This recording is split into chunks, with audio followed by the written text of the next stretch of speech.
What is up guys, it's your boy Solheim here, back with another Classic WoW video for Season of Discovery.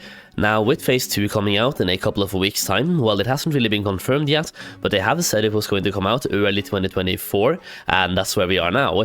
And basically, based on the times we've been given, it's supposed to be like middle to late January, or maybe early February, but we'll hear a lot more about that very soon. With that being said, with Phase 2 coming out very soon, a lot of people are doing prep for Phase 2, and also making assumptions for what Phase 2 is going to look like and what they can do now to benefit in Phase 2. One of those things being questing, for example, and pre-questing now, so you save up your quest log with 20 quests that you can then hand in when Phase 2 comes out. And a lot of people have also been questing for gold in Phase 1, so how will that affect us in Phase 2? People have been asking these questions, and we may have some very vague answers that we're going to talk more about today. So what will questing look like in Phase 2, and what will the prep look like? Because the thing is, in Classic WoW in the past, every time a new phase comes out, you know what's coming, you know exactly what's coming, you know what to do to prepare, but for Season of Discovery, things are a little bit different. We do know for the most part what's coming, we know about the next raid, we know that the level 40 is going to be the cap, we know the quests, but there might be some additional quests, and there's definitely some additional rune quests, and there could also be some new ways to level that we haven't even thought about, which Agron is actually hinting towards on Twitter as well. So I want to take a look at those tweets first of all, because they might give some pointers here as to some things that might be changing in Phase 2. Now, number one that I want to look at is this response right here. So he's leaving some very vague hints in replies to other tweets, where Alenia tweeted this: I have to wonder if the masses planning to dungeon grind into level 40 in Season of Discovery are meeting the intended way to play the new phase. Doesn't seem to be in the spirit of what the new season is all about. I'm not going to leave any comments on that because, yeah, that's going to be way too much of me ranting. But then Agron says this: I hope people come to learn going into each phase is that the value of pre-planning is different for SOD. There's a lot of assumptions being thrown around right now. Dungeon grinding is one thing, but who's to say there won't be other new things to help with leveling? There's like, this one is important, the last part of that sentence. There won't be other new things to help with leveling. So far we pretty much have a couple of ways to level. You can grind the mobs in the open world, you can do dungeon farming, either in a group or solo, and you can quest, right? There's not that many ways to level up right now. Now, he's talking about some brand new ways to level, or some new things that will help you with leveling. I want to go more back into that later in the video. I want to take a look at a couple more replies first. So we have this tweet as well, because once again, people are wondering a lot about what they can do if they've already been doing quests. So we have this one.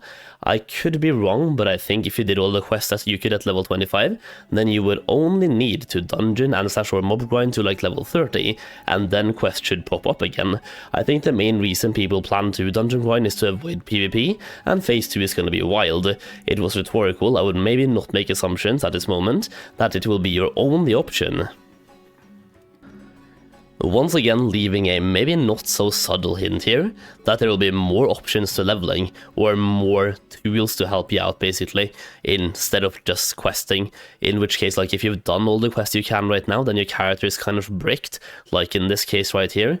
We have a tweet. While I do think the majority aren't bricked, or they can spin up a new tune fast enough to not matter, the existence of bricked tunes is very much Blizzard's fault. And then, who says tunes are bricked, my dude? He's leaving some very subtle hints here at what leveling could look like in Phase 2, and the fact that doing quests right now for gold might not be the setback that people have been thinking it is, because people have been thinking like, yes, you can do quests for gold right now, but you're setting yourself up for a massive failure when Phase 2 comes out. But there might be something that Blizzard are working on to help you with that. So going back to this tweet, other new things to help with leveling. If you have any thoughts on this, please let me know in the comments down below, because I absolutely have no idea, but I think it's fun to speculate. That's one of the things I love about the new phase as well, making like Phase 2 prep videos and talking about my prep for Phase 2. It's fun to speculate and then make plans based on the speculations that we have. So I want to come out with my speculations here, and there's probably three main things that I personally have. Number one is experience from battlegrounds. Imagine being able to do Warzone Gulch and but maybe not Alterac Valley, we don't have that yet, but Arathi Basin should be opening up in Phase 2. So imagine doing Warzone Gulch and Arathi Basin and getting experience from doing PvP. That could be one of them. Number 2 could, for example, be the Ashenvale event as well. Actually, I have way more options. So number 2, out of like probably 5 or 6, is the Ashenvale PvP event. What if that just gives you massively much more experience now while you're leveling, by doing the event while leveling in Phase 2, or even doing the BFD raid. It's called a leveling raid, right? So BFD, doing the raid when the level cap opens. What if you get like 1 full level from doing BFD, or like 2 levels from doing BFD? That gives you 2 levels every 3 days, so you can do that on all your characters. It's not going to be the fastest way to level for sure, but I mean, it's 2 levels. In that case, that is very fast, right? If you do half an hour clears, that is 2 levels in half an hour, and then you can do that every 3 days when the reset comes out. So BFD leveling raid could be worth it for experience as well, if they just massively jack up the experience you get from those specific bosses in that specific raid. We also have the wavered supply crates. We know that we don't really know, but I'm speculating there will be brand new crates coming out in Phase 2. Like tier 2 or tier 3 crates. What if they give you a lot more experience this time? Because wavered crate in Phase 1, like tier 1 and tier 2, they gave you basically nothing. They gave you reputation, sure, but no experience, no gold, just like a tiny amount, 100 experience I think, and like 10 silver. But what if they massively jack that up to where 1 crate gives you like 20% of your level? In that case, a new way to level could be going out in the open world, farming, hunting for chests, getting crates, and going back and handing them in. Not only would that be great for like leveling purposes, but it would make the crates a lot more useful, and you would want to farm for them when you can. And for the last one, let's just put it this way. We all know Season of Discovery is kind of a rip-off from a certain private server out there, which means that they might even be open to taking more stuff from private servers, which for example could be a hotspot. And in this case I think they would put their own twists on the hotspot as well, which could mean that for example a whole zone could become a hotspot on a rotation. So imagine if every 3 hours a certain zone on the map that is currently available in the leveling bracket we have becomes a hotspot, and like that hotspot lasts for 1 hour, and then every 3 hours it circulates. So every 3 hours, like 12, 3, 6 and 9 and then 12 again, a certain zone becomes a hotspot for 1 hour, and when a zone is a hotspot it gives you plus 200% experience, or double experience or whatever, just insert a value that they feel like is good here, but like double experience plus 100% experience, 300% experience. Now, so far all of these ideas might sound very far-fetched, so I'm just going to come out with one more that is probably more likely to happen, and that is some sort of a quest experience modifier.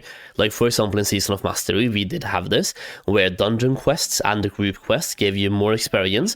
It basically gave you something called a burst of experience, so you got the regular experience plus the same amount one more time. So like group quests and dungeon quests, they gave you twice the experience, and they could be doing the same thing around this time, where dungeon quests and group quests give you twice or 3 times the amount of experience, or maybe even make it so all quests gives you more experience this time around as well, to help you level up even faster.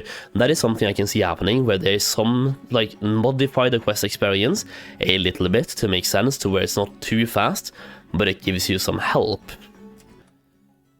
And personally, if I had to put money on something, I think it would be the quest experience modifier, like some sort of modifier there to quest experience, and also the wavered crates. I really can see that happening, where wavered crates give you a lot more experience, like let's just say 10% of your level per crate.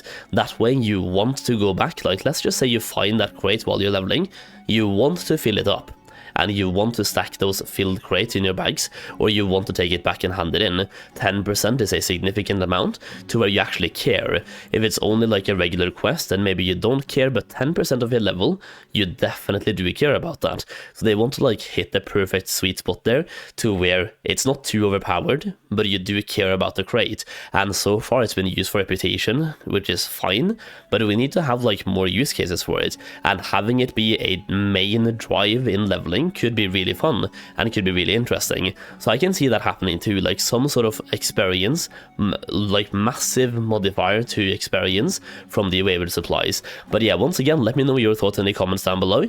I do think leveling in phase 2 might turn out to be a little bit different than most of us are planning. Either way, just a fun video today, talking about some phase 2 prep and where we might be wrong, or where like things might be different than usual. Either way, if you enjoyed the video, leave a like down below. As always, I really do appreciate you guys watching the video, thank you so much, and I'll see you again very soon.